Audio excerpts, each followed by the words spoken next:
Here's the spreadsheet we developed for the main question of Unit 15. The point involved here is a bit subtle, so we'll discuss it in more detail. Here's $1,000 increasing at a steady rate of 7% per year. At the end of 10 years, it grows to $1,967. We'll be using this as a point of comparison. Now let's concentrate on these first two rows. Here's a stock analyst who believes he has a system for picking stocks that will grow at 7% a year or better. In fact, although the stock analyst does not know it, he has no idea at all of how to pick stocks. The stocks he chooses go up or down at random, anywhere between 20% up or 20% down each year. We show that by using a random formula for generating percentages in this row over here. So how does he do over the course of the year? Well, in fact, he starts with $1,000 and ends up with less. He loses money. Let's give him another try. We'll hit F9. Here he loses money again. Here he loses it again. Here he makes quite a bit of money, again, just by chance. But the amount he makes is less than 1967, so his return is still less than 7%. So far, none of these results are at all surprising. We would be very surprised, it would be a great coincidence, if someone just guessing earned a return of 7% or better. Now the question is, however, what if instead of one random guesser, we have many of them?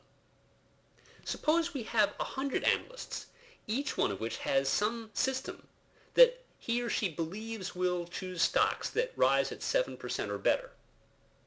But in fact, all of them are effectively just guessing. What's the chance in this case that one will eventually have a performance of 7% or better? We could simply scan down this column here looking for numbers 1967 or higher, but that's a bit hard visually. We can make things easier by finding the difference between the actual performance and the 1967 that the analyst hopes to achieve. If this difference is a negative number, shown in red, it means that the analyst's performance was lower than 1967. We're wondering if we'll see any black, positive answers in this column. When we drag down, it's important to select two cells to show that the pattern is formula, blank cell, and so on. We drag down and then scan back up the column looking for positive answers. Can we find one? We did. In this case, although everyone was just guessing, someone earned a return of 7% or better. Let's hit F9 and try again. Did anyone get 7% or better?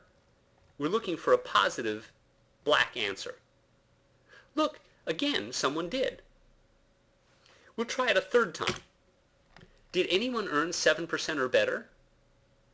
Yet again, someone did.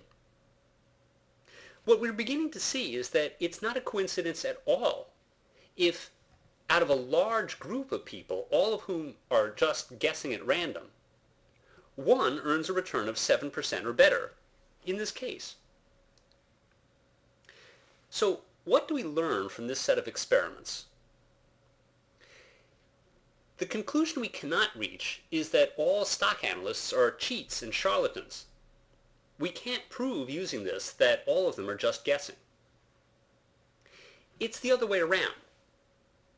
If we look at the results of 100 analysts, find one who has very good performance, we cannot conclude on the basis of that this person was someone who really did know something about the stock market.